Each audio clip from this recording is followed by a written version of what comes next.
Et si je vous disais que quelque part dans l'obscurité glaciale de l'espace, à exactement 1,5 million de kilomètres de la Terre, un œil doré flotte en silence, scrutant les profondeurs les plus anciennes de l'univers, et que cet œil vient de capturer quelque chose que personne n'attendait, quelque chose qui a fait trembler les fondations même de notre compréhension du cosmos. Et si je vous disais que les images transmises par cet instrument extraordinaire ont provoqué des réunions d'urgence dans les plus grands laboratoires du monde, que des astrophysiciens chevronnés, des hommes et des femmes qui ont consacré leur vie entière à étudier les étoiles, se sont retrouvés bouche bée devant leurs écrans, incapables d'expliquer ce qu'ils voyaient. Ce n'est pas de la science-fiction, ce n'est pas un film hollywoodien. C'est la réalité, et c'est en train de se passer maintenant même, alors que vous lisez ces mots. Le télescope spatial James Webb, la machine scientifique la plus complexe et la plus coûteuse jamais construite par l'humanité, a découvert des choses qui remettent en question tout ce que nous pensions savoir sur l'univers, sur son origine, sur son évolution, et peut-être même sur notre propre existence. Avant de plonger dans les profondeurs de ces découvertes extraordinaires, laissez-moi vous donner quelques faits qui vont vous faire réaliser à quel point cet instrument est absolument remarquable. Le miroir principal du James Webb est si sensible, si incroyablement précis, qu'il pourrait détecter la signature thermique d'un bourdon posé sur la surface de la Lune depuis la Terre. Pensez à cela un instant. Un minuscule insecte à 384 000 km de distance, et ce télescope pourrait percevoir sa chaleur. C'est le niveau de sensibilité dont nous parlons. Et ce n'est que le début. Le télescope fonctionne à une température de moins 233 degrés Celsius, ce qui le rend plus froid que n'importe quel endroit naturel de notre système solaire. Plus froid que les nuits de Pluton. Plus froid que les ombres des cratères lunaires. Plus froid que l'espace interplanétaire lui-même dans certaines régions. Et il doit être aussi froid parce que le James Webb ne regarde pas la lumière visible comme nos yeux ou comme le télescope Hubble. Non, il regarde la lumière infrarouge, la chaleur, et pour détecter la chaleur la plus faible provenant des confins de l'univers, le télescope lui-même doit être extraordinairement froid, sinon il serait aveuglé par sa propre signature thermique, comme quelqu'un qui essaierait de regarder les étoiles avec une lampe de poche braquée dans les yeux. Mais voici ce qui est vraiment fascinant. Le James Webb n'est pas simplement un télescope qui regarde loin dans l'espace. C'est une machine à remonter le temps, littéralement. Parce que la lumière voyage à une vitesse finie, 300 000 km par seconde. Quand nous regardons un objet distant, nous ne le voyons pas tel qu'il est maintenant. Nous le voyons tel qu'il était quand la lumière a quitté cet objet. Quand vous regardez le soleil, vous le voyez tel qu'il était il y a 8 minutes. Non, quand vous regardez l'étoile la plus proche, Alpha Centauri, vous la voyez telle qu'elle était il y a 4 ans. Et quand le James Webb pointe ses miroirs vers les galaxies les plus lointaines, il les voit telles qu'elles étaient il y a 13 milliards d'années, quand l'univers n'était qu'un bébé cosmique. C'est littéralement regarder dans le passé, observer l'histoire de l'univers se dérouler devant nos yeux, et ce que nous y avons trouvé défie l'imagination. Ce télescope a nécessité plus de 25 années de développement. Plus de 10 000 scientifiques et ingénieurs du monde entier y ont contribué. Son coût total a dépassé les 10 milliards de dollars américains. ce qui en fait l'instrument scientifique le plus cher de l'histoire de l'humanité. Et pendant son déploiement dans l'espace, et il y avait exactement 344 points de défaillance unique, 344 étapes où un seul problème, une seule vis mal serrée, un seul moteur défaillant, un seul câble mal connecté aurait signifié la fin de tout. 10 milliards de dollars perdus, 25 ans de travail anéantis. Et pourtant, contre toute probabilité, chacune de ces 344 étapes s'est déroulée parfaitement. Le James Webb est peut-être le plus grand pari scientifique jamais réussi. Et ce qu'il a trouvé depuis qu'il a ouvert ses yeux dorés sur l'univers est tout simplement stupéfiant. Alors qu'est-ce que le James Webb a trouvé exactement? Pourquoi les scientifiques parlent-ils de découvertes impossibles? Est-ce que nos théories fondamentales sur l'univers sont fausses? Qu'est-ce que cela signifie pour la recherche de vie extraterrestre? Et est-il possible que le James Webb ait déjà détecté des signes de vie sans que nous le sachions? Ce sont les questions auxquelles nous allons répondre ensemble. Et je vous promets que le voyage sera extraordinaire. Mais avant cela, si vous êtes le genre de personne qui reste éveillée la nuit en se demandant ce qu'il y a là-haut, si les mystères de l'univers font battre votre cœur un peu plus vite, alors abonnez-vous à cette chaîne, parce qu'elle a été créée exactement pour des esprits comme le vôtre. Appuyez sur le bouton j'aime, laissez un commentaire pour me dire quelle question sur l'univers vous hante le plus. Et maintenant, laissez-moi vous emmener dans un voyage qui va changer votre façon de voir le cosmos pour toujours. Et pour comprendre pourquoi les découvertes du James Webb sont si révolutionnaires, il faut d'abord comprendre pourquoi nous avions besoin de ce télescope en premier lieu. Et pour cela, nous devons parler de son prédécesseur légendaire, le télescope spatial Hubble. Hubble a été lancé en 1990 et pendant plus de 30 ans, il a été notre fenêtre principale sur l'univers. Les images de Hubble ont transformé notre compréhension du cosmos. C'est grâce à Hubble que nous avons découvert que l'expansion de l'univers s'accélère, une découverte qui a valu le prix Nobel. C'est grâce à Hubble que nous avons vu des nébuleuses en détail pour la première fois, que nous avons observé des galaxies entrant en collision, que nous avons mesuré l'âge de l'univers avec une précision sans précédent. Hubble était et reste un instrument extraordinaire. Mais Hubble avait une limitation fondamentale. Il observait principalement dans la lumière visible et la lumière ultraviolette les mêmes types de lumière que nos yeux peuvent percevoir, simplement avec beaucoup plus de détails et de sensibilité. Et voici le problème. La lumière la plus ancienne de l'univers, celle qui a voyagé pendant plus de 13 milliards d'années, n'est plus de la lumière visible. Pendant son long voyage à travers un univers en expansion, cette lumière a été étirée, un phénomène que les physiciens appellent le décalage vers le rouge ou redshift. Imaginez que vous étiriez un ressort. Les spires s'éloignent les unes des autres. La longueur d'onde augmente. C'est exactement ce qui arrive à la lumière quand l'espace lui-même s'étire à cause de l'expansion de l'univers. Donc la lumière visible devient infrarouge, et l'infrarouge est invisible pour Hubble.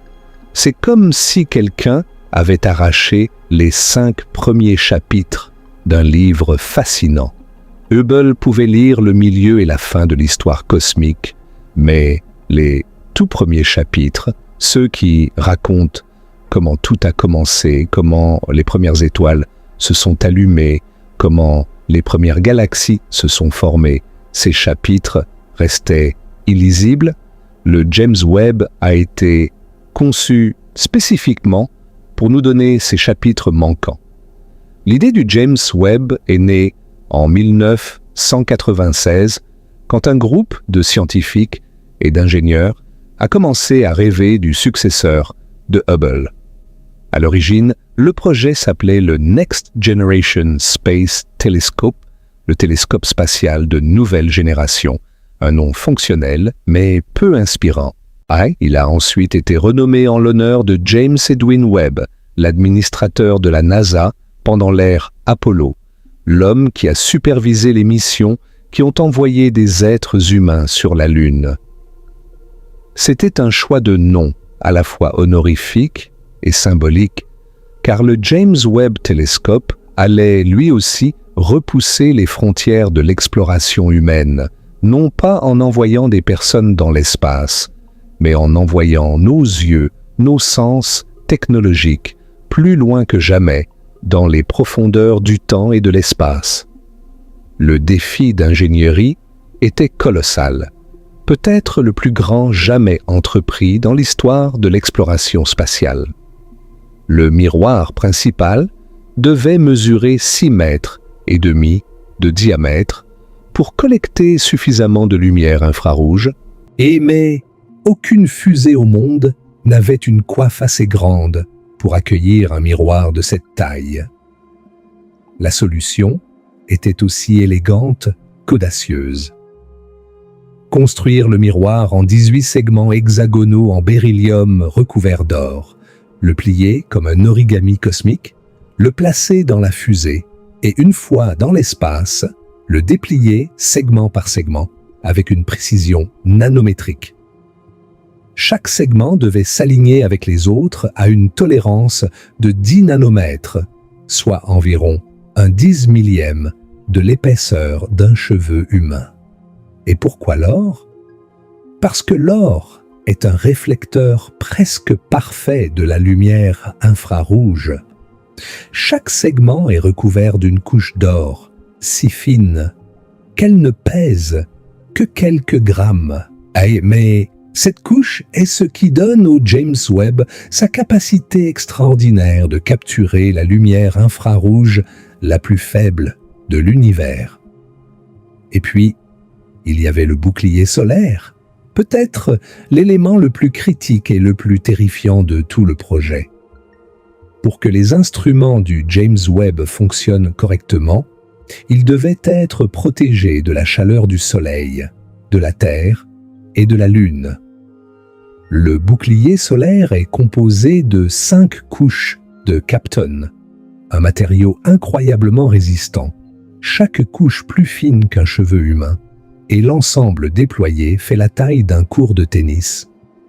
Ces 5 couches fonctionnent ensemble pour réduire la température de plus de 300 degrés du côté face au Soleil, à moins 233 degrés du côté des instruments. C'est comme avoir l'été le plus chaud et l'hiver le plus froid séparés par quelques centimètres de matériaux ultra fins. Le déploiement de ce bouclier dans l'espace, avec ses centaines de câbles, de poulies et de moteurs, était considéré par beaucoup d'ingénieurs comme le moment le plus risqué de toute la mission. Le budget du projet a explosé au fil des années. L'estimation initiale était d'environ 1 milliard de dollars, puis 2 milliards, puis 5, puis 8. Le projet a été menacé d'annulation à plusieurs reprises. En 2011, la Chambre des représentants des États-Unis a effectivement voté pour supprimer le financement du James Webb.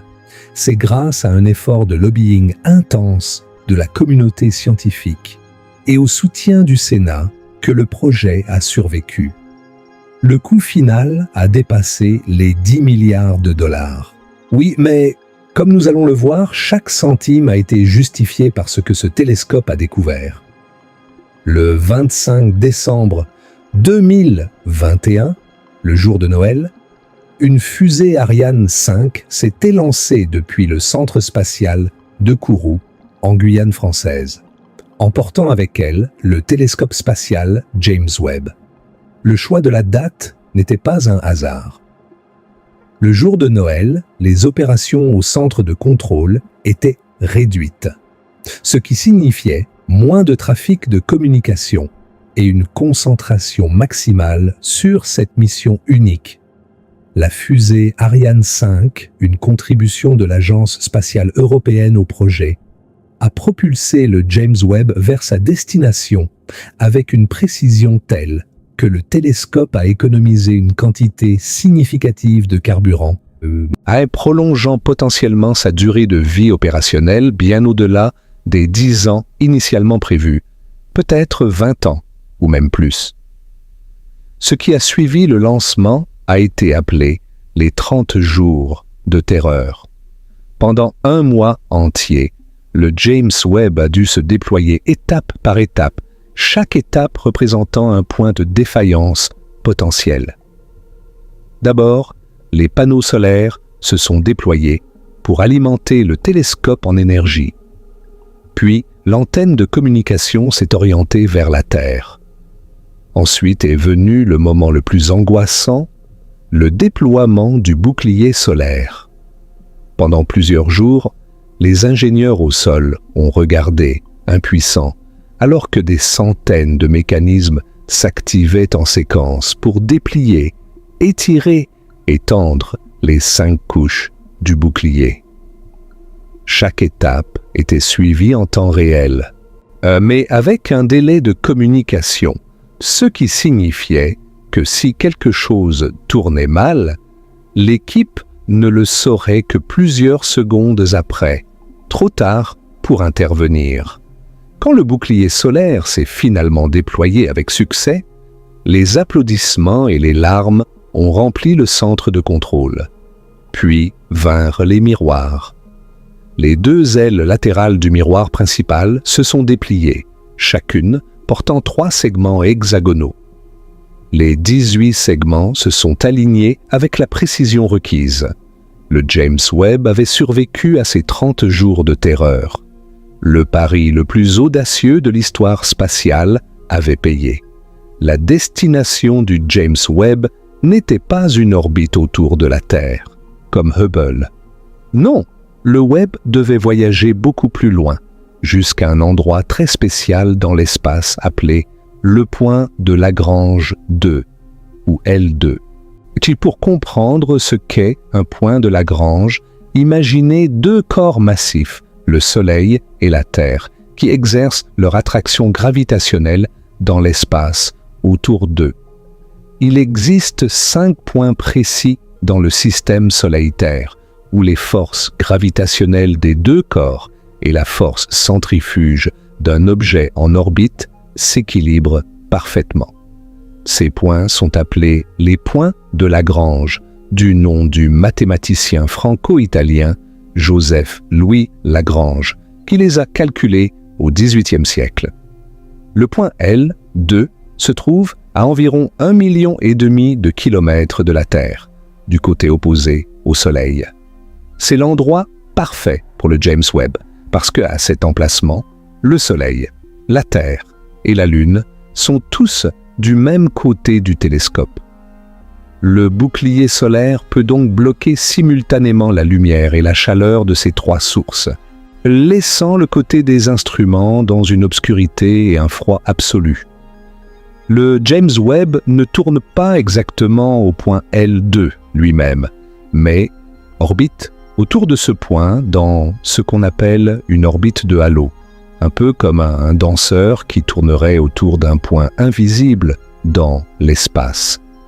Et maintenant, parlons de la façon dont le James Webb voit réellement l'univers, parce que c'est fondamentalement différent de tout ce que nous avons eu avant.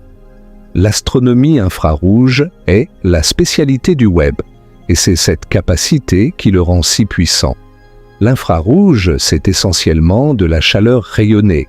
Tout objet qui a une température émet de la lumière infrarouge, des étoiles brûlantes aux planètes tièdes en passant par les nuages de gaz les plus froids de l'espace. Mais l'infrarouge a un autre avantage crucial. Il pénètre la poussière cosmique. La lumière visible est bloquée par les nuages de poussière interstellaire, de la même façon que le brouillard bloque la lumière de vos phares sur une route de campagne.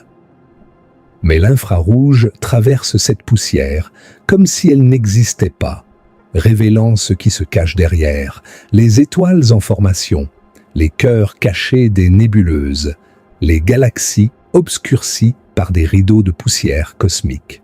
Le James Webb possède 4 instruments principaux, chacun avec sa spécialité unique. NIRCam, la caméra proche infrarouge, est les yeux principaux du télescope, capturant des images dans le proche infrarouge avec une résolution extraordinaire. C'est NIRCam qui produit ces images époustouflantes que vous avez peut-être vues dans les médias. NIRSpec a le spectrographe proche infrarouge est peut-être l'instrument le plus scientifiquement puissant de tous. Il ne prend pas des images, mais décompose la lumière en un spectre, un arc-en-ciel de longueur d'onde. Et dans ce spectre, chaque élément chimique laisse une empreinte unique, comme une empreinte digitale. En lisant ces empreintes spectrales, les scientifiques peuvent déterminer la composition chimique d'une atmosphère planétaire à des dizaines d'années-lumière de distance. C'est grâce à la spectroscopie que nous pouvons chercher des signes de vie sur d'autres mondes. MIRI, l'instrument infrarouge moyen, fonctionne à des longueurs d'onde encore plus longues que NIRCam, ce qui lui permet de voir des objets encore plus froids et plus lointains. MIRI est le seul instrument du Webb qui nécessite un refroidissement actif, un cryo-refroidisseur qui maintient sa température à seulement 7 degrés au-dessus du zéro absolu. Et enfin, FGS/NIRIS, un système de guidage fin et imageur, qui aide le télescope à maintenir un pointage ultra précis, tout en effectuant des observations scientifiques spécialisées, notamment la spectroscopie de transit pour l'étude des atmosphères d'exoplanètes. Le 12 juillet 2022 restera gravé dans l'histoire de l'astronomie comme le jour où l'humanité a vu l'univers avec de nouveaux yeux. Le président des États-Unis, Joe Biden, a dévoilé la toute première image scientifique du James Webb lors d'une cérémonie à la Maison-Blanche, et le monde entier a retenu son souffle. L'image s'appelait « Le champ profond de SMAC 0723 » et elle montrait une minuscule parcelle de ciel. Et si petite que si vous teniez un grain de sable à bout de bras, ce grain de sable couvrirait la zone photographiée. Et pourtant, dans cette zone minuscule, il y avait des milliers de galaxies, des milliers d'univers insulaires, chacun contenant des centaines de milliards d'étoiles. Chacune de ces étoiles potentiellement entourée de planètes, certaines de ces planètes potentiellement abritant la vie. Et ces galaxies étaient visibles avec un niveau de détail jamais atteint auparavant, certaines si lointaines que leur lumière avait voyagé pendant plus de 13 milliards d'années pour atteindre le miroir doré du Webb. La comparaison avec l'image équivalente de Hubble était saisissante.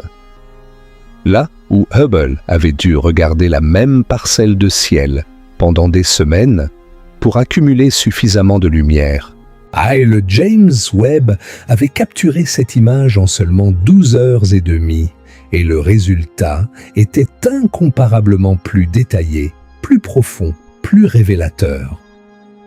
Des galaxies qui n'étaient que de vagues taches floues dans l'image de Hubble apparaissaient maintenant avec des structures claires, des bras spiraux, des amas d'étoiles, des nuages de gaz. Et il y avait quelque chose d'autre dans cette image, quelque chose de fascinant et de presque magique. Des arcs de lumière courbes, des images déformées et étirées de galaxies lointaines, créées par un phénomène appelé lentille gravitationnelle. Albert Einstein avait prédit, il y a plus d'un siècle, que les objets massifs courbent l'espace autour d'eux et que cette courbure peut agir comme une lentille, déviant et amplifiant la lumière des objets situés derrière eux. Dans l'image du James Webb, un amas massif de galaxies au premier plan agissait exactement comme cette lentille prédite par Einstein, amplifiant et déformant la lumière de galaxies bien plus lointaines, nous permettant de voir des objets qui auraient été autrement invisibles même pour le Webb. Einstein avait raison, et le James Webb nous en donnait la preuve la plus spectaculaire jamais observée. Le lendemain, la NASA a dévoilé 4 autres images qui ont chacune coupé le souffle du monde.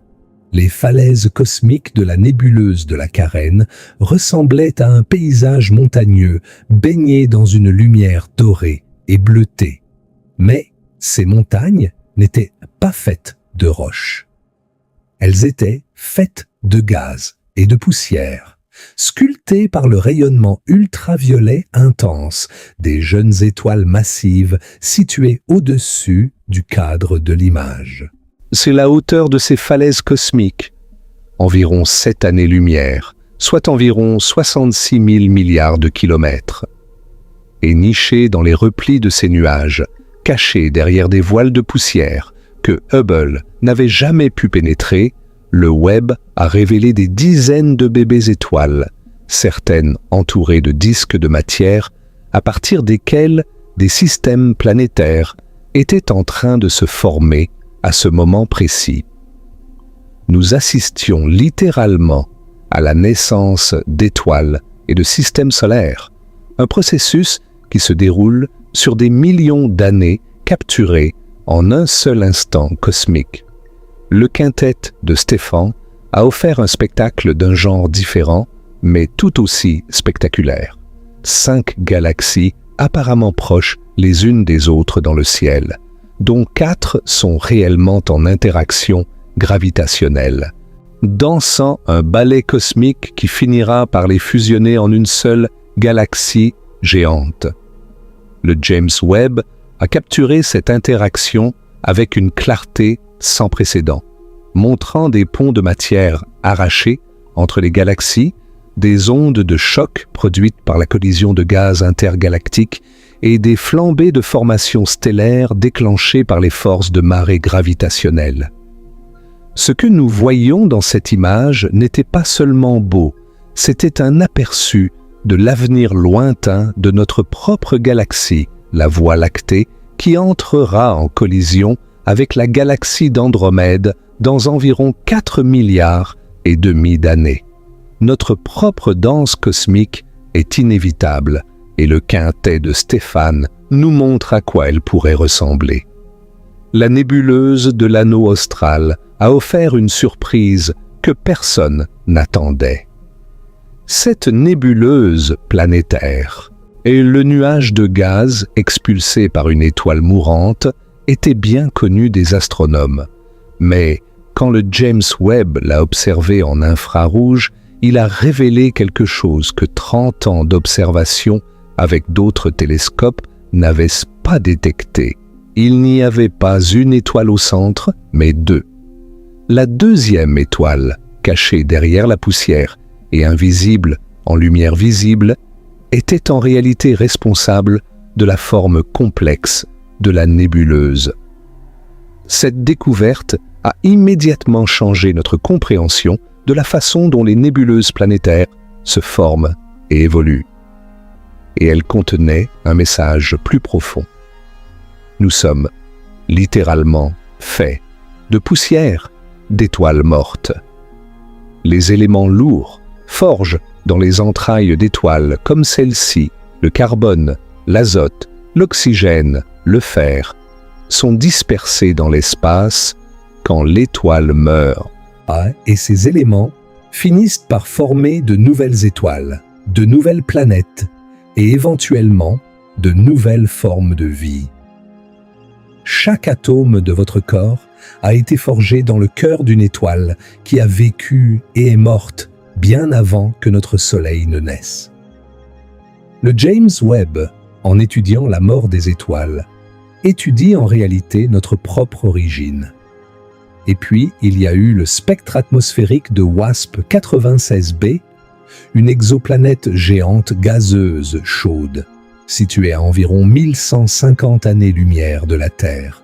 Le James Webb a capturé la lumière de l'étoile hôte de cette planète alors qu'elle filtrait à travers l'atmosphère de la planète lors de son transit. Et dans ce spectre, il a détecté la signature claire et indubitable de vapeur d'eau, ainsi que des nuages et de la brume. C'était la première analyse atmosphérique détaillée d'une exoplanète par le James Webb, et elle démontrait de façon spectaculaire la capacité du télescope à lire la composition chimique d'atmosphères planétaires à des distances interstellaires. WASP 96b elle-même n'est pas un bon candidat pour la vie. C'est une géante gazeuse brûlante. Mais cette démonstration a prouvé que le James Webb possède les outils nécessaires pour analyser les atmosphères de planètes beaucoup plus petites, plus froides, plus semblables à la Terre. Et c'est là que l'espoir de trouver des signes de vie repose. Mais ces premières images, aussi spectaculaires et révélatrices qu'elles étaient, n'étaient que le commencement, l'ouverture d'un nouveau chapitre, les hors-d'œuvre avant le festin principal.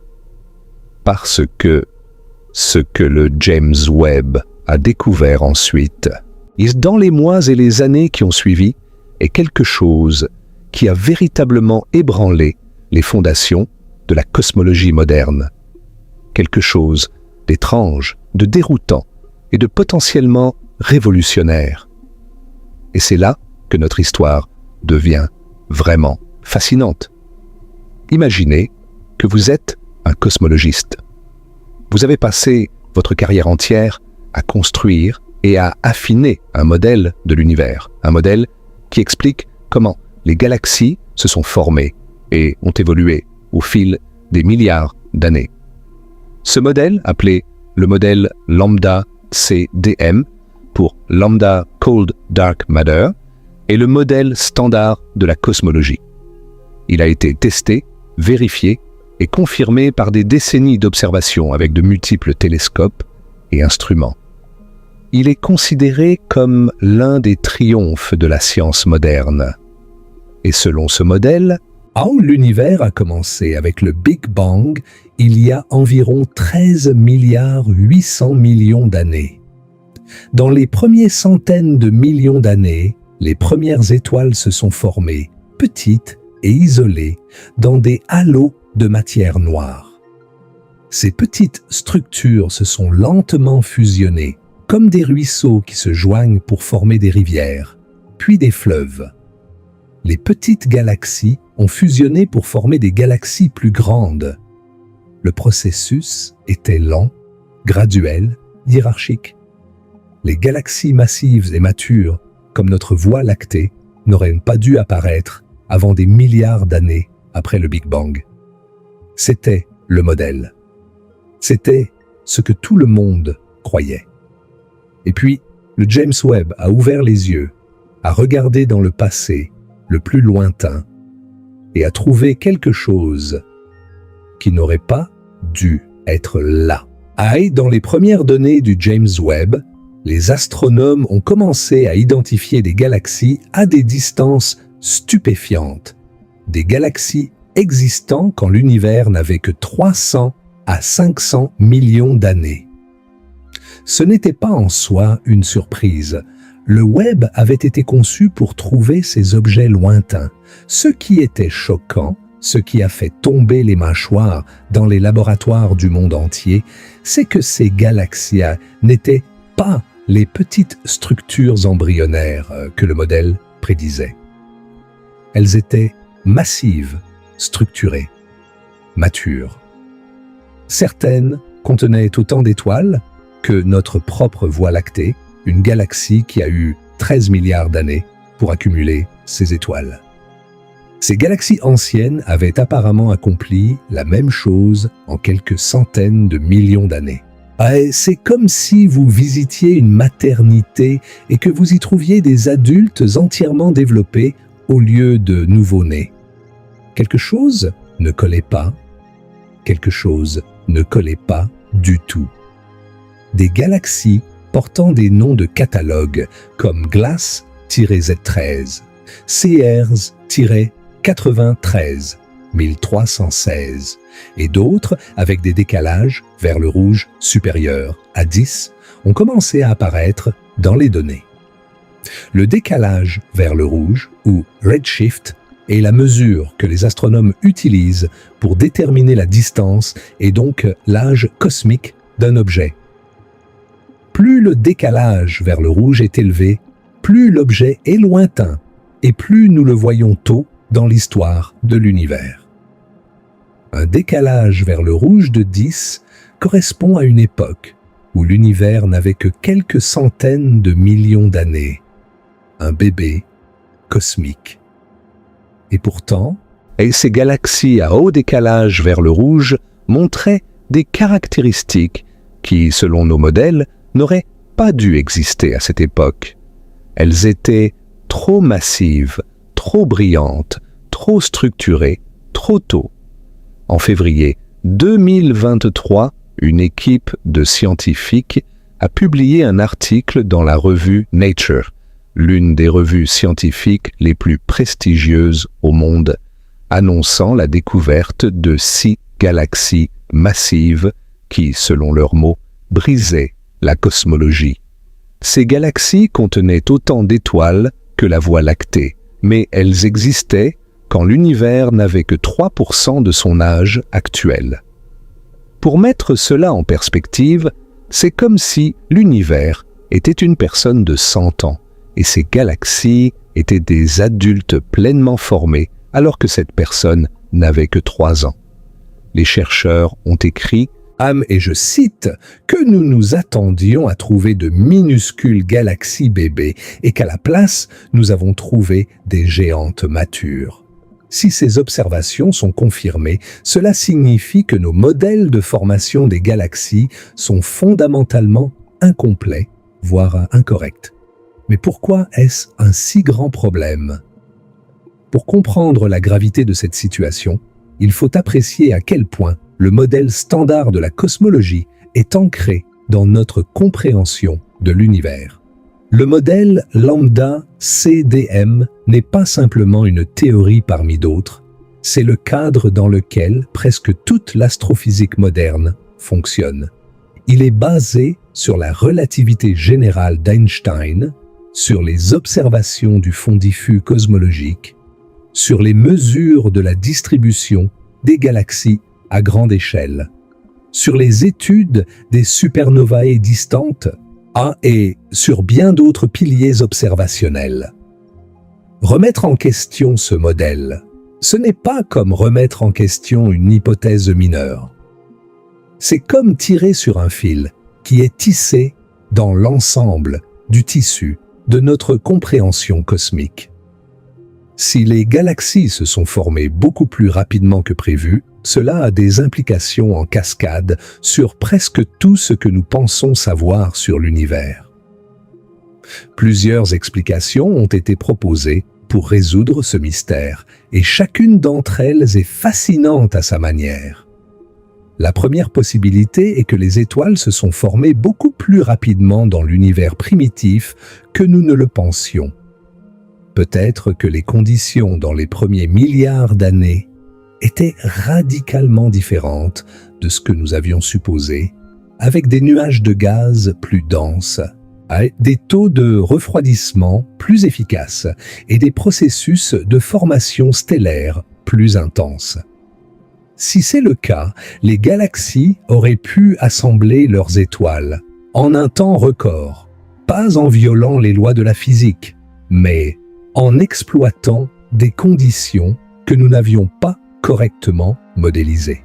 La deuxième possibilité est que les trous noirs ont joué un rôle beaucoup plus important dans la formation précoce des galaxies que nous ne l'avions réalisé. Des trous noirs massifs au centre de ces galaxies primitives auraient pu stimuler la formation d'étoiles en comprimant le gaz environnant, agissant comme des catalyseurs cosmiques. La troisième possibilité, et peut-être la plus intrigante, est que la matière noire se comporte différemment de ce que nous avions supposé. Et si la matière noire a des propriétés que nous ne comprenons pas encore, elle pourrait avoir formé des structures plus rapidement dans l'univers primitif, fournissant les fondations gravitationnelles nécessaires pour que les galaxies massives se forment plus tôt. La quatrième possibilité est que notre compréhension de la chronologie du Big Bang elle-même a besoin d'être révisée. Et la cinquième possibilité, la plus radicale, est qu'il existe une physique entièrement nouvelle, que nous n'avons pas encore découverte, des forces, des particules ou des phénomènes qui n'ont pas de place dans notre modèle actuel de l'univers. Et comme si les galaxies impossibles ne suffisaient pas, le James Webb a aggravé un autre problème majeur de la cosmologie, la tension de Hubble. La tension de Hubble est l'un des plus grands mystères de la physique moderne, et le James Webb l'a rendu encore plus mystérieux. Voici de quoi il s'agit. L'univers est en expansion. Nous le savons depuis les années 1920, quand Edwin Hubble a observé que les galaxies s'éloignent les unes des autres. La vitesse à laquelle l'univers s'étend est décrite par un nombre appelé la constante de Hubble.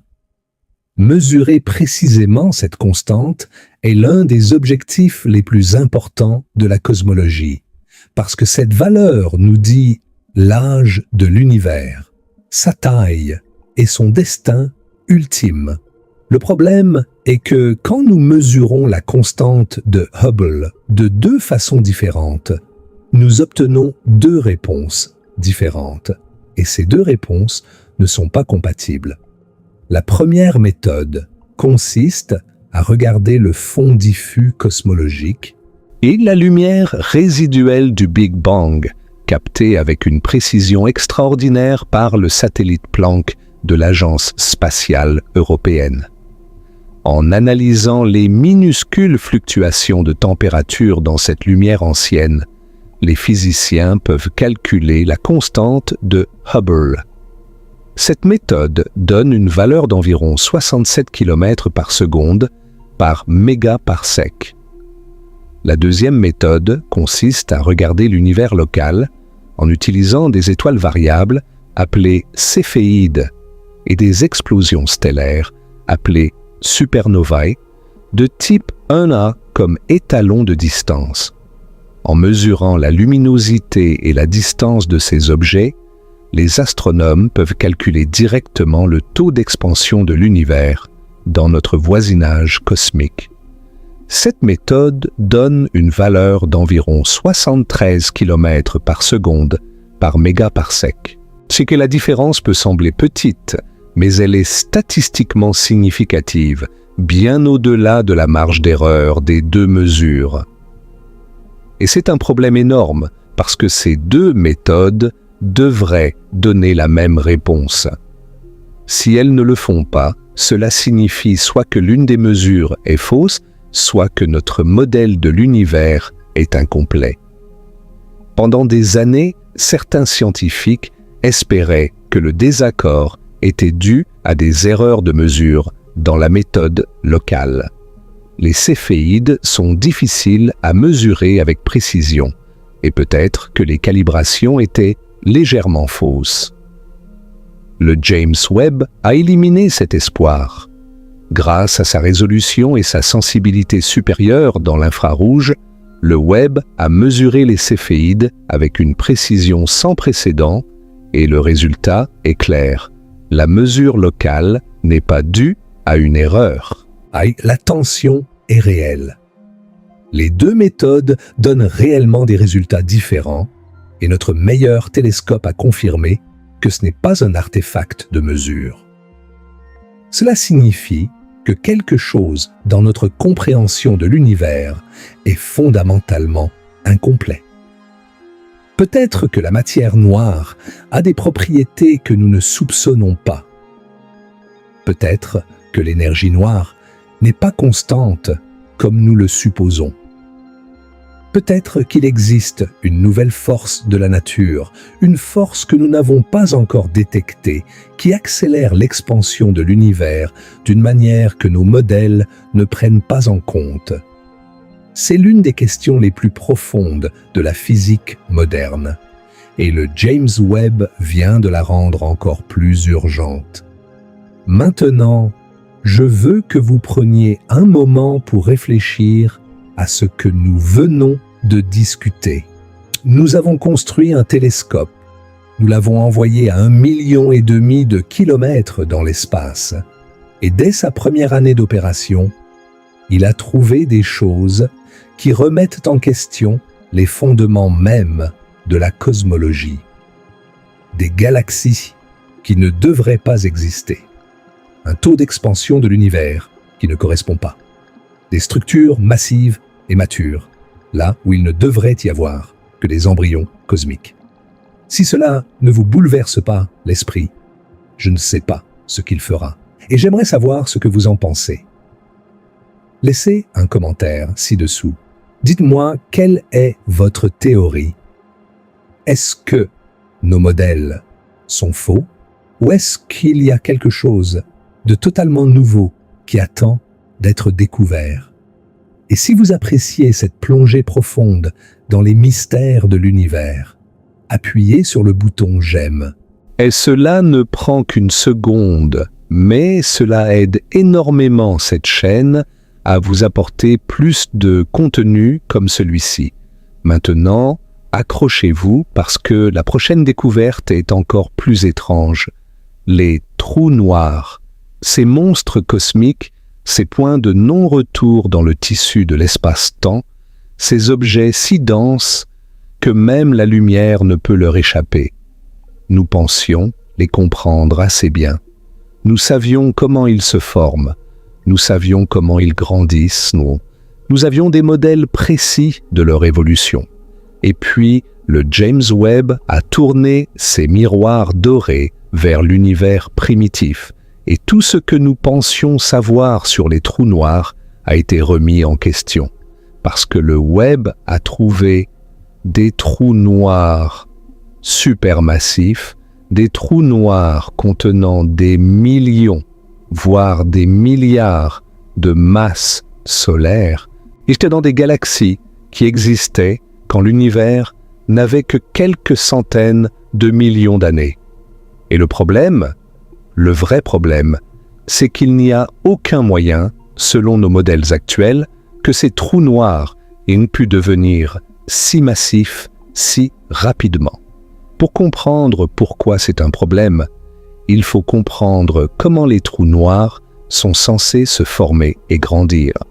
Un trou noir stellaire se forme quand une étoile massive, au moins 8 à 10 fois la masse de notre Soleil, épuise son combustible nucléaire et s'effondre sur elle-même. Le noyau de l'étoile s'écrase sous sa propre gravité, et si la masse est suffisante, rien ne peut arrêter l'effondrement. L'étoile s'effondre en un point de densité infinie, une singularité, entourée d'une frontière appelée l'horizon des événements, au-delà de laquelle rien, pas même la lumière, et ne peut s'échapper. Les trous noirs stellaires typiques ont une masse de 5 à 50 fois celle de notre Soleil. C'est énorme par rapport à une étoile, mais c'est minuscule comparé aux trous noirs supermassifs au centre des galaxies, qui peuvent peser des millions à des milliards de masses solaires. Un trou noir peut grandir en dévorant la matière qui tombe vers lui, un processus appelé accrétion. Le gaz, la poussière, et même des étoiles entières peuvent être capturés par la gravité d'un trou noir, spiralant vers l'intérieur dans un disque d'accrétion brûlant avant de franchir l'horizon des événements et de disparaître à jamais. Mais il y a une limite à la vitesse à laquelle un trou noir peut avaler de la matière, une limite appelée la limite d'Eddington. Et quand la matière tombe vers un trou noir et s'accumule dans le disque d'accrétion, elle chauffe à des millions de degrés et émet une radiation intense. Cette radiation exerce une pression vers l'extérieur qui repousse la matière entrante. La limite d'Eddington est le point d'équilibre entre la gravité qui attire la matière vers le trou noir et la pression de radiation qui la repousse. Même si un trou noir accrète à cette vitesse maximale 24 heures sur 24, 7 jours sur 7, les calculs montrent qu'un trou noir stellaire de quelques dizaines de masses solaires ne peut pas atteindre des masses supermassives de millions ou de milliards de masses solaires dans le temps disponible dans l'univers primitif. C'est physiquement impossible selon les modèles conventionnels. C'est comme essayer de remplir une piscine olympique avec un tuyau d'arrosage de jardin en 5 minutes. Le débit n'est tout simplement pas suffisant. Et pourtant, le James Webb les a trouvés. Des trous noirs supermassifs dans l'univers bébé. L'une des découvertes les plus remarquables concerne GN-Z11, l'une des galaxies les plus lointaines jamais observées. Quand le James Webb a pointé ses instruments vers cette galaxie, il a trouvé quelque chose d'extraordinaire en son centre.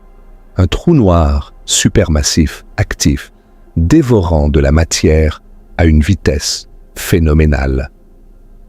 Cette galaxie et son trou noir existaient quand l'univers n'avait que 400 millions d'années. 400 millions d'années. L'univers actuel a 13 milliards 800 millions d'années. Ce qui signifie que ce trou noir existait quand l'univers n'avait que 3% de son âge actuel. Et non seulement ce trou noir existait, mais il accrétait de la matière à environ 5 fois la limite d'Eddington, quelque chose qui est supposé être impossible selon les modèles standards. Le trou noir semblait dévorer de la matière bien plus vite que la physique conventionnelle ne le permet. Mais la découverte la plus stupéfiante est peut-être celle de UHZ1, une galaxie trouvée cachée derrière un massif amas de galaxies qui agissait comme une lentille gravitationnelle, amplifiant sa lumière faible. En combinant les observations du James Webb en infrarouge avec celles du télescope à rayons X Chandra, les astronomes ont découvert que UHZ1 contient un trou noir dont la masse est presque égale à celle de sa galaxie hôte. C'est absolument extraordinaire. Dans l'univers moderne, les trous noirs supermassifs ne représentent typiquement que 0,1% de la masse de leur galaxie hôte. Mais dans UHZ1, le trou noir représente presque 100% de la masse de la galaxie. Cela suggère quelque chose de révolutionnaire. Le trou noir s'est formé en premier, et la galaxie s'est construite autour de lui. C'est l'exact inverse de ce que nous pensions. Nous pensions que les galaxies se formaient d'abord, puis que les trous noirs grandissaient lentement en leur centre. UHZ1 suggère que dans certains cas, les trous noirs sont venus en premier, agissant comme des graines autour desquelles les galaxies se sont assemblées. Les scientifiques ont proposé plusieurs théories pour expliquer comment ces trous noirs impossibles ont pu se former, et chacune repousse les limites de notre compréhension. La première théorie est celle des trous noirs à effondrement direct. Selon cette idée, dans les conditions très particulières de l'univers primitif, d'énormes nuages de gaz primordial auraient pu s'effondrer directement pour former des trous noirs sans passer par l'étape intermédiaire de la formation d'étoiles.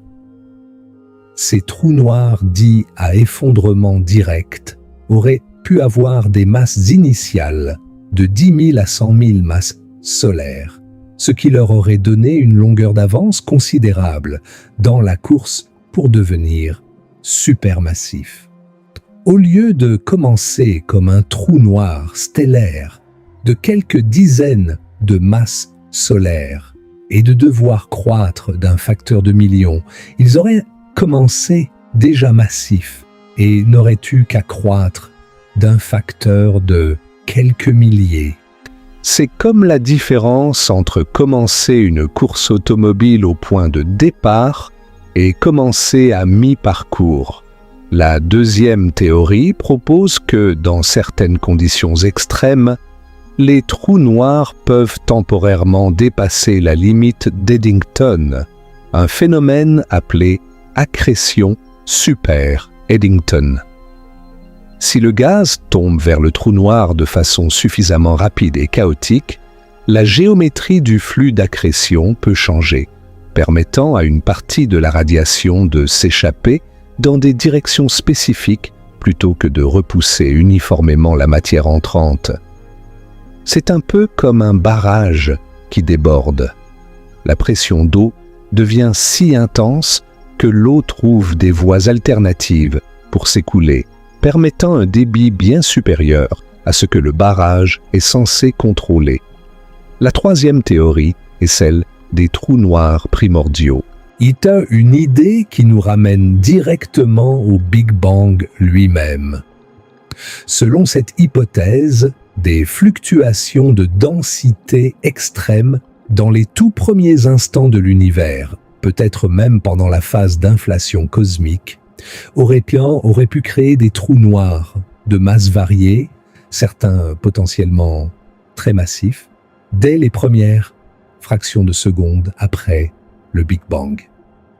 Ces trous noirs primordiaux auraient existé bien avant la première étoile, bien avant la première galaxie, et ils auraient eu tout le temps de l'univers pour continuer à grandir. Cette théorie est particulièrement excitante parce qu'elle se connecte à un autre grand mystère de la physique, la matière noire.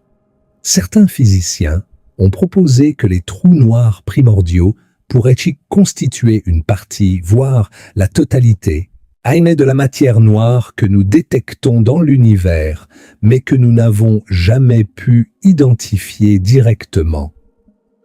La quatrième théorie suggère que des fusions fréquentes de trous noirs de taille intermédiaire dans l'univers primitif, un processus facilité par les conditions de haute densité de cette époque, aurait pu rapidement produire des trous noirs supermassifs. Et la cinquième théorie, la plus spéculative, propose que la gravité elle-même pourrait fonctionner différemment à ces échelles et à ces époques. Une idée qui nécessiterait une modification de la théorie de la relativité générale d'Einstein. Quelle que soit la bonne explication, et il est possible qu'elle soit une combinaison de plusieurs de ces théories, Le fait est que le James Webb a démontré de façon incontestable que notre compréhension de la formation des trous noirs est profondément incomplète. Ces monstres cosmiques de l'univers primitif sont des indices d'une physique que nous n'avons pas encore pleinement comprise, et résoudre ce mystère pourrait nécessiter une refonte de certains de nos modèles les plus fondamentaux. Et comprendre les trous noirs n'est pas simplement un exercice académique abstrait. Les trous noirs sont des acteurs centraux de l'évolution de l'univers. Ils régulent la formation des étoiles dans les galaxies, ils influencent la structure à grande échelle du cosmos. Ils sont des laboratoires naturels pour les conditions les plus extrêmes de la physique. Si nous ne comprenons pas comment les premiers trous noirs se sont formés, ou nous ne comprenons pas comment les premières galaxies se sont formées, et si nous ne comprenons pas comment les premières galaxies se sont formées, nous ne comprenons pas comment l'univers est passé d'une soupe primordiale, chaude et uniforme, au cosmos riche, structuré et diversifié que nous observons aujourd'hui. Le James Webb est en train de réécrire l'histoire d'origine des trous noirs, et avec elle, l'histoire d'origine de tout le reste. Maintenant, changeons de registre et parlons de ce qui est peut-être la mission la plus excitante du James Webb, celle qui touche à la question la plus profonde que l'humanité ait jamais posée. Sommes-nous seuls dans l'univers ? La recherche de vie extraterrestre n'est plus le domaine de la science-fiction ou des théories du complot. C'est de la science sérieuse, rigoureuse, avec des méthodes précises et des objectifs clairs. Et le James Webb est l'outil le plus puissant que nous ayons jamais eu pour cette quête. Le James Webb ne peut pas détecter directement des civilisations extraterrestres. Il ne va pas photographier des villes aliens ou capter des émissions de télévision d'une autre planète. Ce qu'il peut faire, et c'est tout aussi révolutionnaire, c'est analyser les atmosphères des planètes en orbite autour d'autres étoiles et chercher dans ces atmosphères des signatures chimiques qui pourraient indiquer la présence de vie. Ces signatures sont appelées des biosignatures, des empreintes chimiques que la vie laisse dans l'atmosphère d'une planète. Sur Terre, par exemple, l'oxygène dans notre atmosphère est une biosignature. Sans les organismes photosynthétiques qui le produisent constamment, l'oxygène réagirait rapidement avec les roches et les minéraux de la surface et disparaîtrait en quelques millions d'années. Sa présence stable dans notre atmosphère est un signe clair que quelque chose de vivant le produit activement. De même, le méthane, en combinaison avec le dioxyde de carbone et en présence d'eau liquide, constitue un ensemble de biosignatures puissants parce que ces gaz ne devraient normalement pas coexister dans une atmosphère en équilibre chimique. Leur coexistence suggère qu'un processus actif, potentiellement biologique, les produit en continu. L'un des systèmes planétaires les plus étudiés par le James Webb est le système TRAPPIST-1, un système véritablement extraordinaire situé à environ 40 années-lumière de la Terre. TRAPPIST-1 est une étoile naine, rouge, ultra froide, beaucoup plus petite et plus froide que notre Soleil, et elle est entourée de 7 planètes de taille terrestre, 7 mondes rocheux orbitalant si près de leur étoile que l'ensemble du système tiendrait à l'intérieur de l'orbite de Mercure dans notre système solaire. 3 de ces 7 planètes se trouvent dans ce que les astronomes appellent la zone habitable, la région autour d'une étoile où les températures permettent potentiellement l'existence d'eau liquide à la surface. Et l'eau liquide, autant que nous le sachions, est un ingrédient essentiel pour la vie telle que nous la connaissons. Le James Webb a commencé à observer les planètes TRAPPIST-1 et les premiers résultats sont arrivés. TRAPPIST-1b, la planète la plus proche de l'étoile, a été la première à être étudiée. Les observations du Webb ont montré que cette planète n'a probablement pas d'atmosphère épaisse. La température mesurée sur sa face éclairée par l'étoile correspond à ce que l'on attendrait d'un monde rocheux nu, sans atmosphère significative, pour redistribuer la chaleur. C'est un résultat décevant d'un certain côté, mais important de l'autre, parce qu'il nous dit quelque chose sur les conditions autour des étoiles naines rouges. Ces étoiles sont connues pour leurs éruptions violentes, des explosions de rayonnement qui pourraient potentiellement arracher l'atmosphère des planètes trop proches. TRAPPIST. 1b semble confirmer cette crainte pour les planètes les plus internes du système. TRAPPIST-1c, la deuxième planète, a également été observée, et les résultats suggèrent qu'elle aussi manque d'une atmosphère épaisse riche en dioxyde de carbone, ce qui élimine un scénario de type Vénus pour ce monde. Mais les véritables joyaux du système TRAPPIST-1 sont les planètes E, F et G, situées plus loin de l'étoile, dans la zone habitable proprement dite. Ces mondes reçoivent moins de radiation de leur étoile, ce qui leur donne de meilleures chances de conserver une atmosphère protectrice et d'abriter de l'eau liquide à leur surface.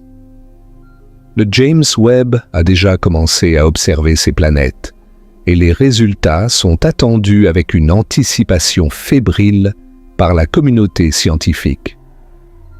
Ce que les astronomes cherchent dans les spectres de ces planètes, c'est la signature de la vapeur d'eau, du dioxyde de carbone, de l'ozone, du méthane, des molécules qui, et si elles sont trouvées dans les bonnes combinaisons et les bonnes proportions, pourraient constituer la première preuve indirecte de vie en dehors de la Terre. Nous vivons peut-être les dernières années avant la découverte la plus importante de l'histoire de l'humanité. Mais le candidat le plus excitant pour une détection de biosignature n'est peut-être pas dans le système TRAPPIST-1. C'est une planète appelée K2-18b, un monde étrange et fascinant situé à environ 120 années-lumière de la Terre.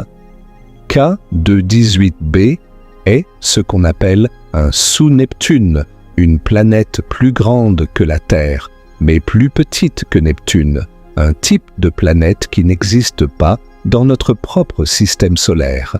Elle orbite dans la zone habitable de son étoile, une naine rouge. Et les observations du James Webb ont révélé quelque chose qui a électrisé la communauté scientifique. Le spectre atmosphérique de K2-18b montre la présence claire de méthane et de dioxyde de carbone, mais l'absence apparente d'ammoniac. Cette combinaison particulière de gaz est cohérente avec ce que les scientifiques prédisent pour un monde icéen, un type hypothétique de planète avec une atmosphère riche en hydrogène au-dessus d'un océan d'eau liquide. Si K2-18b est vraiment un monde icéen, c'est un type de monde potentiellement habitable complètement différent de la Terre, un monde que nous n'avions même pas imaginé il y a quelques décennies. Mais ce n'est pas tout. Dans le spectre de K2-18b, les scientifiques ont détecté un indice tentant, faible mais présent, d'une molécule appelée sulfure de diméthyle, ou DMS, sur Terre. Or, le sulfure de diméthyle est produit exclusivement par des organismes vivants, principalement le phytoplancton marin. Il n'existe aucun processus géologique ou chimique connu qui produise du DMS en quantité significative.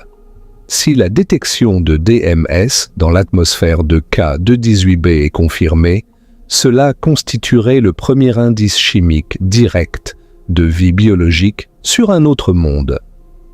Il est extrêmement important de souligner que cette détection est encore faible et incertaine. Elle nécessite des observations supplémentaires pour être confirmée ou infirmée, et les scientifiques sont à juste titre très prudents. Les affirmations extraordinaires exigent des preuves extraordinaires, comme le disait Carl Sagan.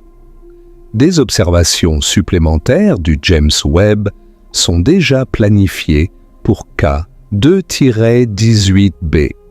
Et le monde scientifique attend les résultats avec une impatience palpable. Si le DMS est confirmé, ce sera un moment de transformation pour l'humanité. Et même s'il n'est pas confirmé, le fait même que nous sommes maintenant capables de chercher de telles molécules dans les atmosphères de mondes lointains est un triomphe remarquable de la science et de la technologie. il est important aussi de comprendre les nuances et les complexités de la détection de biosignatures. Un seul gaz, même un gaz généralement associé à la vie, ne suffit pas à prouver l'existence de vie. Le méthane, par exemple, peut être produit par des processus géologiques comme le volcanisme. L'oxygène peut être produit par la dissociation de l'eau par le rayonnement ultraviolet. C'est la combinaison de plusieurs gaz, leur abondance relative, et le contexte planétaire global qui permettent de distinguer une biosignature légitime d'un faux positif. C'est pourquoi les scientifiques ne cherchent pas une seule molécule magique, mais un ensemble cohérent de preuves chimiques atmosphériques. Et c'est pourquoi le James Webb est si précieux.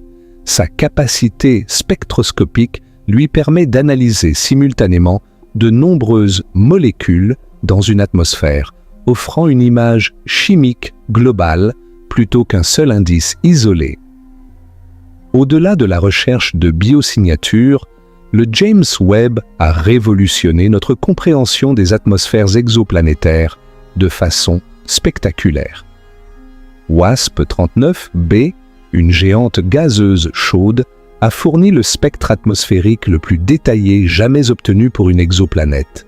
Le Webb a détecté du dioxyde de carbone pour la première fois dans l'atmosphère d'une exoplanète et ainsi que du sodium, du potassium, de la vapeur d'eau et une molécule véritablement surprenante, le dioxyde de soufre. La présence de dioxyde de soufre est significative parce qu'elle implique que de la photochimie est en cours dans l'atmosphère de cette planète, des réactions chimiques déclenchées par la lumière de l'étoile. C'est la première fois que la photochimie atmosphérique a été détectée sur un monde en dehors de notre système solaire.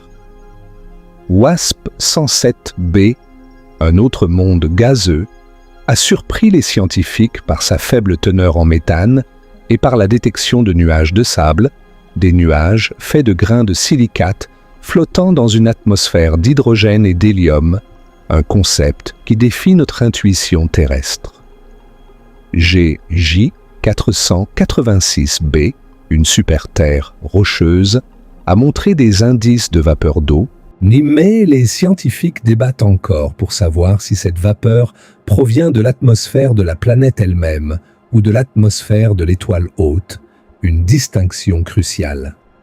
Et VHS 1256-099b, un monde lointain et isolé, a révélé des nuages de silicate, de quartz et d'enstatite, des nuages de verre et de cristaux dans une atmosphère alien. Chaque exoplanète étudiée par le James Webb est une leçon nouvelle en chimie atmosphérique extraterrestre. Chaque spectre est un trésor de données qui nous apprend quelque chose de nouveau sur la diversité incroyable des mondes qui peuplent notre galaxie. Et chaque observation nous rapproche un peu plus du jour où nous pourrons analyser l'atmosphère d'un monde véritablement semblable à la Terre et y chercher les signes de vie. Mais le James Webb ne regarde pas uniquement vers les étoiles lointaines et les galaxies anciennes. Il a également tourné ses yeux dorés vers notre propre système solaire et ce qu'il a trouvé ici même, dans notre voisinage cosmique, est tout aussi fascinant. Jupiter, le roi des planètes, a été photographié par le Webb avec un niveau de détail sans précédent en infrarouge. Les images montrent des aurores spectaculaires au pôle de la géante gazeuse, des tempêtes atmosphériques complexes, et même les anneaux fins et discrets de Jupiter, généralement invisibles. L'atmosphère de Jupiter apparaît dans l'infrarouge comme un monde complètement différent de ce que nous voyons en lumière visible, révélant des couches et des structures qui étaient auparavant cachées. Mais la découverte la plus excitante du James Webb dans notre système solaire concerne peut-être Encelade, une petite lune de Saturne qui est devenue l'un des candidats les plus prometteurs pour la vie dans notre propre système solaire. Encelade est un monde de glace, à peine 500 km de diamètre, mais sous sa surface gelée se cache un océan d'eau liquide global, maintenu chaud par les forces de marée de Saturne. Des geysers au pôle sud d'Encelade projettent en permanence de la vapeur d'eau et des particules de glace dans l'espace, formant un panache visible qui a été photographié par la sonde Cassini. Le James Webb a observé ce panache et a fait une découverte spectaculaire. Le panache est massif, beaucoup plus grand que ce que l'on pensait, s'étendant sur plus de 10 000 km dans l'espace, et soit plus de 20 fois le diamètre d'Encelade elle-même. Ce panache géant alimente l'anneau E de Saturne, le plus extérieur et le plus diffus des anneaux de la planète. L'analyse de la composition du panache est cruciale. La sonde Cassini avait déjà détecté de l'eau, du sel, des composés organiques et même de l'hydrogène moléculaire dans les jets d'Encelade. L'hydrogène moléculaire est particulièrement significatif parce qu'il suggère la présence d'évents hydrothermaux au fond de l'océan d'Encelade, similaires aux cheminées hydrothermales au fond des océans terrestres. Sur Terre, ces cheminées hydrothermales abritent des écosystèmes entiers qui prospèrent dans l'obscurité totale, alimentés non pas par la lumière du soleil, mais par l'énergie chimique. Si Encelade possède des évents hydrothermaux similaires, elle pourrait avoir les ingrédients nécessaires pour la vie, de l'eau liquide, de l'énergie chimique et des composés organiques. Le James Webb, en étudiant la composition du panache à distance, ajoute de nouvelles données cruciales à notre compréhension de ce monde fascinant. Le Webb a également observé Titan, la plus grande lune de Saturne, un monde avec une atmosphère épaisse et des lacs de méthane liquide à sa surface, étudiant sa chimie atmosphérique complexe. Europa, la lune glacée de Jupiter, qui possède elle aussi un océan sous sa surface, a été observée pour étudier la composition de sa croûte de glace. Et même Mars a été étudié par le Webb depuis son poste d'observation à L2, fournissant des données atmosphériques complémentaires à celles obtenues par les rovers et les orbiteurs martiens. Pensez à cela un instant. Nous pourrions être la génération qui découvre que nous ne sommes pas seuls dans l'univers. Ce n'est pas de la science-fiction, c'est de la vraie science qui se déroule en ce moment même avec le James Webb. Si cette pensée vous donne des frissons, vous n'êtes pas les seuls. Partagez cette vidéo avec quelqu'un qui a besoin d'entendre cela. Et laissez un commentaire. Pensez-vous que le James Webb trouvera des signes de vie? Discutons-en ensemble. Maintenant, ce que je vais vous raconter ensuite pourrait être l'une des choses les plus étranges et les plus belles que le James Webb ait jamais capturées. Les étoiles sont les briques fondamentales de l'univers visible. Elles sont les usines cosmiques qui forgent les éléments lourds, les sources de lumière et d'énergie qui rendent la vie possible. Et les horloges dont le tic-tac rythme l'évolution du cosmos. Le James Webb nous a offert une vue sans précédent sur le cycle de vie des étoiles, de leur naissance dans les nuages de gaz à leur mort spectaculaire. Et chaque observation a été une révélation. Les piliers de la création dans la nébuleuse de l'Aigle sont probablement l'une des images astronomiques les plus célèbres de tous les temps, capturées à l'origine par Hubble en 1995. Ces colonnes de gaz et de poussière, hautes de plusieurs années-lumière, sont des pouponnières stellaires, où de nouvelles étoiles sont en train de naître. Quand le James Webb a photographié les piliers de la création en infrarouge, Le résultat a été transformateur.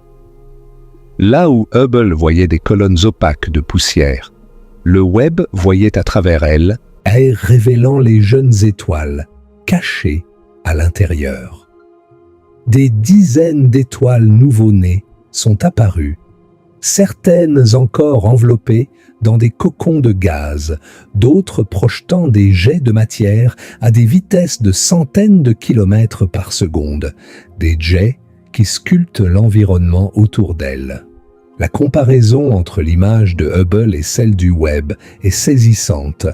C'est comme la différence entre regarder une forêt dense de l'extérieur et pouvoir soudainement voir chaque arbre, chaque branche, chaque feuille à travers le feuillage. La région de Rho Ophiuchi, la région de formation stellaire la plus proche de la Terre, à environ 400 années-lumière, a été l'une des premières cibles du James Webb, et l'image résultante a été publiée pour le premier anniversaire du télescope. Elle montre environ 50 jeunes étoiles, en toutes de masse similaire ou inférieure à celle de notre Soleil.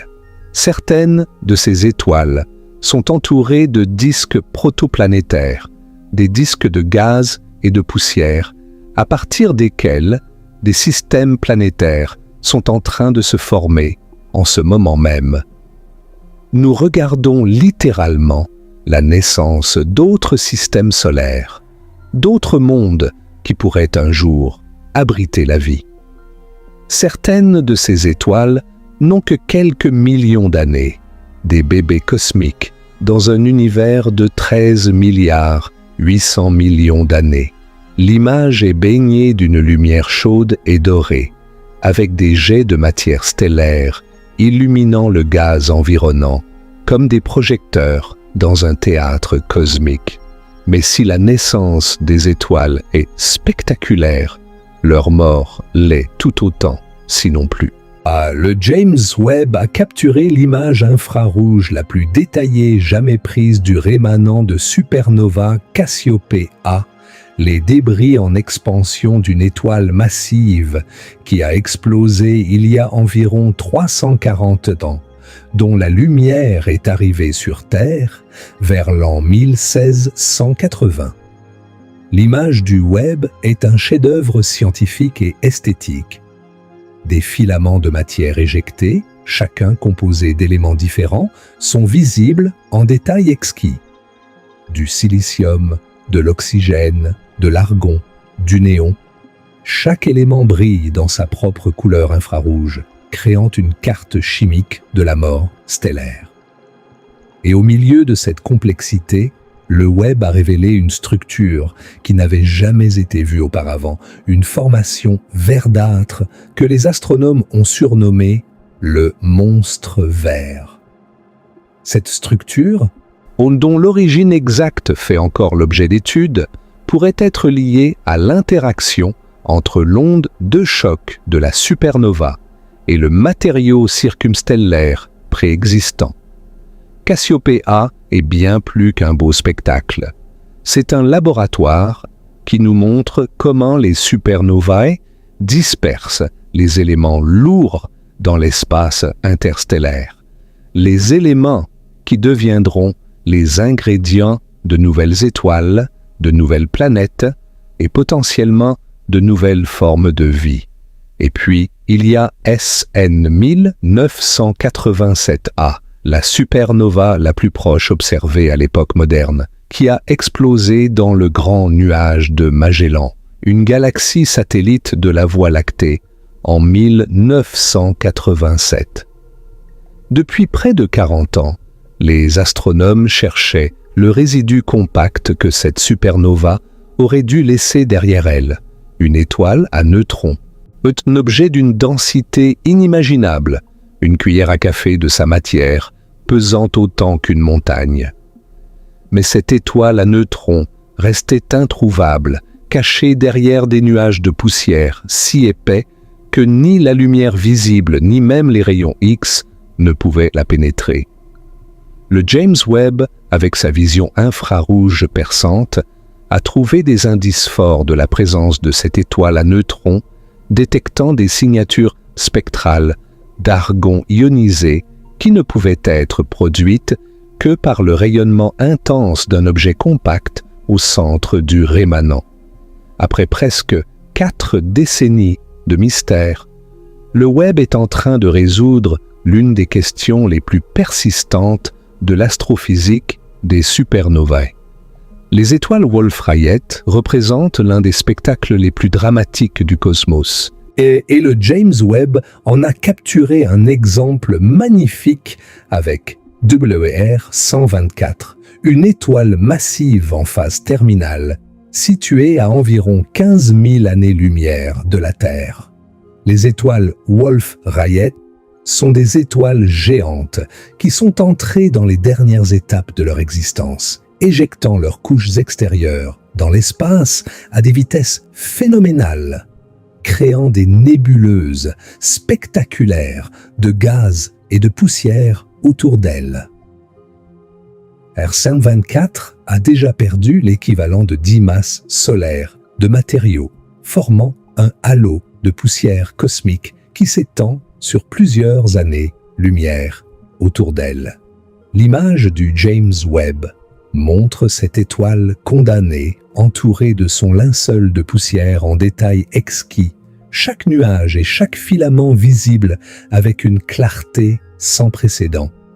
Mais au-delà de sa beauté, cette image est scientifiquement précieuse parce qu'elle nous montre l'une des principales sources de poussière cosmique dans l'univers. La poussière cosmique est un ingrédient essentiel pour la formation des planètes rocheuses comme la Terre et des molécules organiques complexes qui pourraient être les précurseurs de la vie. Chaque grain de poussière produit par WR124 est potentiellement un futur composant d'un monde habitable. Le James Webb a également fait des observations remarquables de disques protoplanétaires autour de jeunes étoiles, les structures en rotation à partir desquelles les systèmes planétaires naissent. Dans ces disques, le Webb a détecté des espaces et des anneaux qui trahissent la présence de planètes en formation, invisibles directement, mais sculptant la poussière et le gaz autour d'elles. Et le télescope a identifié de la glace d'eau, des silicates et des molécules organiques dans ces disques. Les mêmes ingrédients qui étaient présents dans le disque protoplanétaire de notre propre Soleil il y a 4,5 milliards d'années. Nous observons essentiellement des versions plus jeunes de notre propre système solaire, à différents stades de leur développement. Et chaque observation enrichit notre compréhension de la façon dont les planètes se forment et de comment les conditions propices à la vie pourraient émerger. Un mystère connexe que le James Webb aide à résoudre est celui du budget cosmique de poussière. Les astronomes ont longtemps été perplexes par la quantité de poussière observée dans l'univers, en particulier dans l'univers primitif. Les sources connues de poussière cosmique, principalement les supernovae, les étoiles en fin de vie sur la branche asymptotique des géantes, et les étoiles Wolf-Rayet ne semblent pas produire suffisamment de poussière pour expliquer tout ce qui est observé. Dans l'univers primitif, ce problème est encore plus aigu parce que ces sources de poussière n'ont pas encore eu le temps de fonctionner pleinement. Et pourtant, les galaxies lointaines observées par le James Webb contiennent des quantités substantielles de poussière. D'où vient-elle? C'est un mystère que le Webb est en train d'aider à résoudre en identifiant et en quantifiant les différentes sources de poussière avec une précision inédite. Maintenant, prenons du recul et contemplons un aspect de l'univers qui est peut-être le plus mystérieux de tous, quelque chose qui nous entoure, nous traverse et influence chaque aspect du cosmos, et pourtant que nous ne pouvons ni voir, ni toucher, ni détecter directement. Je parle de la matière noire et de l'énergie noire, les composantes invisibles qui constituent ensemble 95% de tout ce qui existe. Imaginez un gâteau, découpez-le en 20 parts. La matière ordinaire, tout ce que vous pouvez voir, toucher, sentir, les étoiles, les planètes, les galaxies, vous et moi, ne représente qu'une seule de ces 20 parts, 5% du gâteau total. La matière noire constitue environ 5 parts et demie, 27%. Et l'énergie noire, la composante la plus mystérieuse de toutes, constitue les 13 parts et demie restantes, 68%. Nous vivons dans un univers dont nous ne comprenons que 5%. Le reste est littéralement dans l'ombre. Chez la matière noire est appelée ainsi non pas parce qu'elle est sombre au sens habituel, mais parce qu'elle n'interagit pas avec la lumière de quelque façon que ce soit. Elle ne l'émet pas, ne l'absorbe pas, ne la réfléchit pas. Elle est totalement invisible pour tous nos télescopes, y compris le James Webb, mais nous savons qu'elle est là, parce que nous pouvons voir ses effets gravitationnels. Les galaxies tournent trop vite pour la quantité de matière visible qu'elles contiennent. Elles devraient se disloquer si la seule gravité provenait de leurs étoiles et de leur gaz. Quelque chose d'invisible les maintient ensemble, et nous appelons ce quelque chose la matière noire. Les amas de galaxies sont maintenus par la gravité de la matière noire. La structure à grande échelle de l'univers et le réseau cosmique de filaments et de vides que les galaxies dessinent à travers l'espace est sculpté par la matière noire. Sans elle, l'univers, tel que nous le connaissons, n'existerait tout simplement pas. Le James Webb contribue à notre compréhension de la matière noire principalement à travers l'étude des lentilles gravitationnelles. Quand un objet massif, comme un amas de galaxies, se trouve entre nous et une galaxie lointaine, sa gravité courbe les rayons lumineux qui passent à proximité, déformant et amplifiant l'image de la galaxie d'arrière-plan.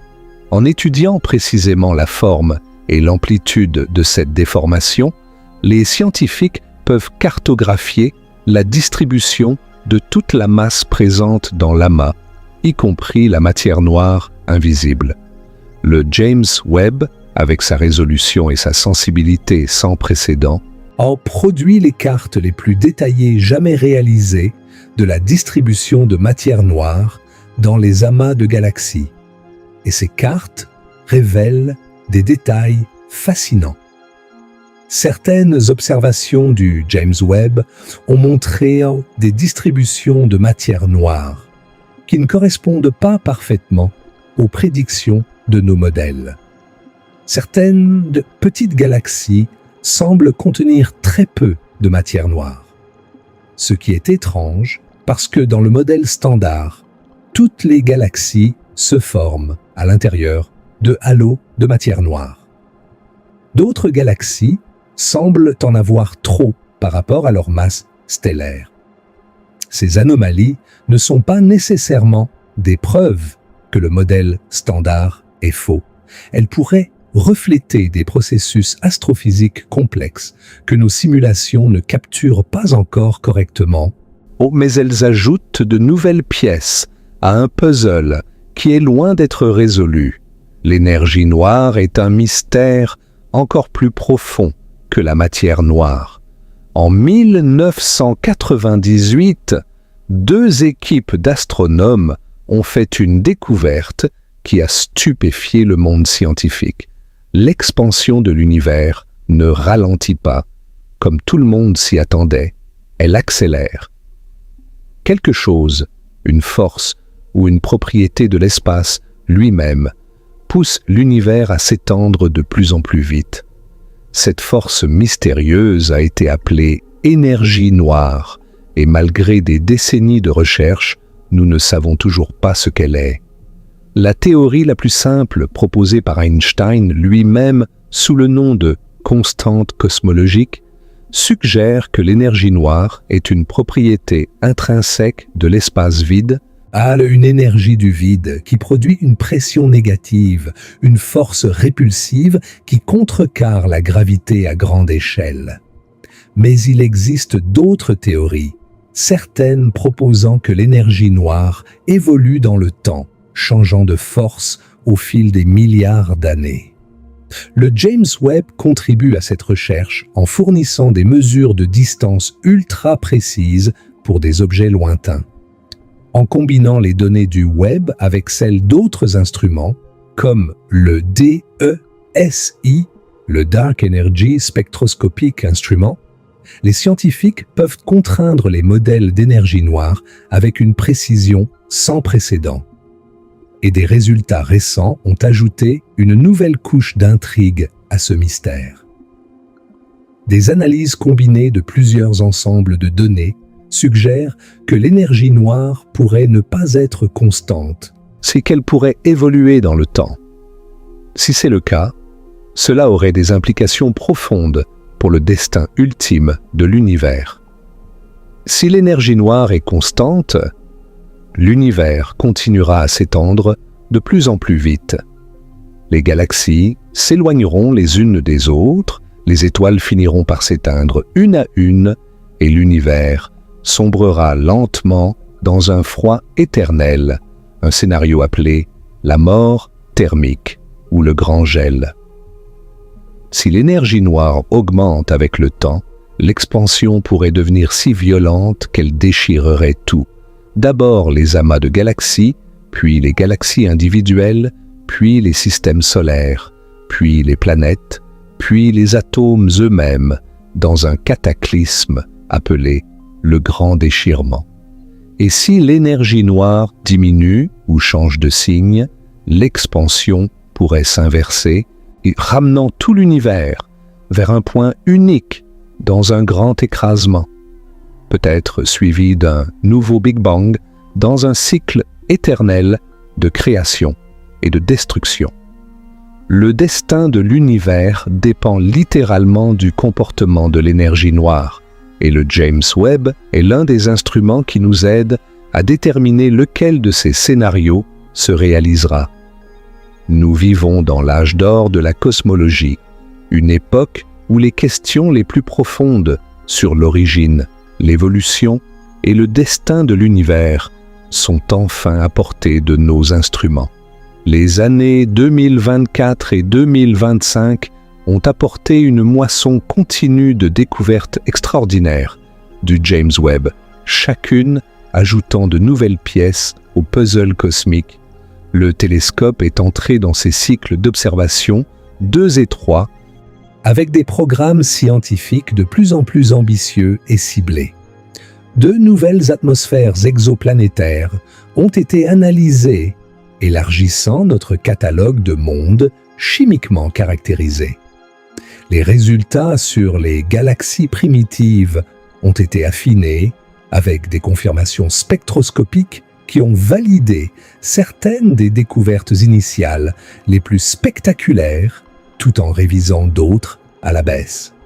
Certaines galaxies initialement estimées à des distances records se sont révélées être légèrement plus proches que prévu, mais elles restent extraordinairement lointaines et massives pour leur époque. D'autres découvertes de trous noirs supermassifs dans l'univers primitif ont continué à s'accumuler, renforçant le tableau d'un univers jeune, beaucoup plus dynamique et complexe que prévu. L'une des quêtes les plus passionnantes du James Webb est la recherche du champ ultra-profond définitif, une image qui pénétrerait encore plus profondément dans le temps cosmique que toute image précédente. Chaque fois que le Webb regarde plus profondément, il s'approche un peu plus de l'époque des âges sombres cosmiques, la période entre l'émission du fond diffus cosmologique, environ 380 000 ans après le Big Bang, et l'allumage des premières étoiles, peut-être 100 à 200 millions d'années plus tard. Cette période est littéralement l'âge le plus sombre de l'histoire cosmique, quand l'univers était rempli d'hydrogène et d'hélium neutre, et qu'aucune source de lumière n'existait encore. Pénétrer dans cette obscurité, trouver la toute première lueur, est l'un des objectifs scientifiques ultimes du James Webb. Un saint graal de l'astronomie est la détection directe des étoiles de population 3, la première génération d'étoiles qui se sont allumées dans l'univers. Ces étoiles théoriques étaient radicalement différentes des étoiles que nous observons aujourd'hui. Formées à partir du gaz primordial issu du Big Bang, elles ne contenaient que de l'hydrogène, de l'hélium et des traces de lithium, sans aucun élément lourd. Les modèles prédisent qu'elles étaient énormes, peut-être des centaines de fois la masse de notre Soleil, extrêmement chaudes et brillantes, et qu'elles ont vécu des vies courtes et violentes avant d'exploser en supernovas qui ont ensemencé l'univers avec les premiers éléments lourds. Aucune étoile de population 3 n'a jamais été directement observée. Le James Webb est notre meilleur espoir de les trouver, ou au moins de trouver les galaxies qui les contenaient, et certains candidats intrigants ont été identifiés dans les données, bien qu'aucune confirmation définitive n'ait été faite à ce jour. Les données du James Webb ont également révélé des surprises inattendues, des choses que personne n'avait prédites. C'est la beauté de l'exploration scientifique. Parfois, les découvertes les plus importantes sont celles que vous n'aviez pas cherchées. Des structures galactiques inhabituelles, des comportements chimiques inattendus dans les atmosphères exoplanétaires, des interactions gravitationnelles surprenantes entre galaxies. Chaque jeu de données contient le potentiel d'une surprise. Et il est remarquable que les données du James Webb ne sont pas gardées secrètes. Après une période propriétaire relativement courte, généralement 12 mois, toutes les données deviennent publiques et accessibles à quiconque dans le monde. Des astronomes amateurs, des étudiants, des scientifiques citoyens, n'importe qui avec les connaissances et la motivation nécessaires peut télécharger les données brutes du web et y chercher des découvertes. Certaines contributions de la science citoyenne ont déjà mené à des découvertes significatives, prouvant que l'exploration de l'univers n'est pas réservée à une élite, mais est accessible à tout esprit curieux. Cependant, il est important de comprendre que toutes les découvertes initiales ne survivent pas à un examen rigoureux. Certaines galaxies initialement identifiées comme étant à des décalages vers le rouge très élevés se sont révélées être des galaxies plus proches dont le spectre avait été mal interprété, ou des intrus à décalage vers le rouge plus faible qui se faisaient passer pour des objets plus lointains. La différence entre une estimation photométrique du décalage vers le rouge, basée sur les couleurs générales d'un objet, et une confirmation spectroscopique basée sur l'identification précise de raies spectrales, est cruciale. Les estimations photométriques sont rapides mais sujettes à erreur. Les confirmations spectroscopiques sont plus lentes mais beaucoup plus fiables. Les scientifiques ont appris à être prudents avec les annonces de records de distance basés uniquement sur des données photométriques et le processus d'évaluation par les pairs et de vérification indépendante fonctionne comme il se doit, filtrant les résultats provisoires et ne conservant que ceux qui résistent à un examen rigoureux. Nous réécrivons littéralement les manuels scolaires en temps réel. L'univers est plus étrange, plus ancien en apparence et plus complexe que nous ne l'avions jamais imaginé. Et tout cela provient des premières années d'une mission prévue pour durer au moins 20 ans. Imaginez ce qui nous attend. Si vous voulez rester informé des dernières découvertes du James Webb, assurez-vous d'être abonné et d'avoir activé les notifications. Dites-moi dans les commentaires quelle découverte vous a le plus impressionné jusqu'à présent. Parlons maintenant des personnes derrière cette merveille de la technologie, parce que le James Webb n'est pas apparu par magie. C'est le produit du travail acharné, de la passion et de la persévérance de plus de 10 000 êtres humains répartis dans 14 pays et plus de 300 universités ou agences gouvernementales et entreprises. Le projet est une collaboration entre 3 agences spatiales, la NASA aux États-Unis, l'Agence spatiale européenne et l'Agence spatiale canadienne. Chacune a apporté des contributions cruciales, des instruments au service de lancement en passant par l'expertise technique et scientifique.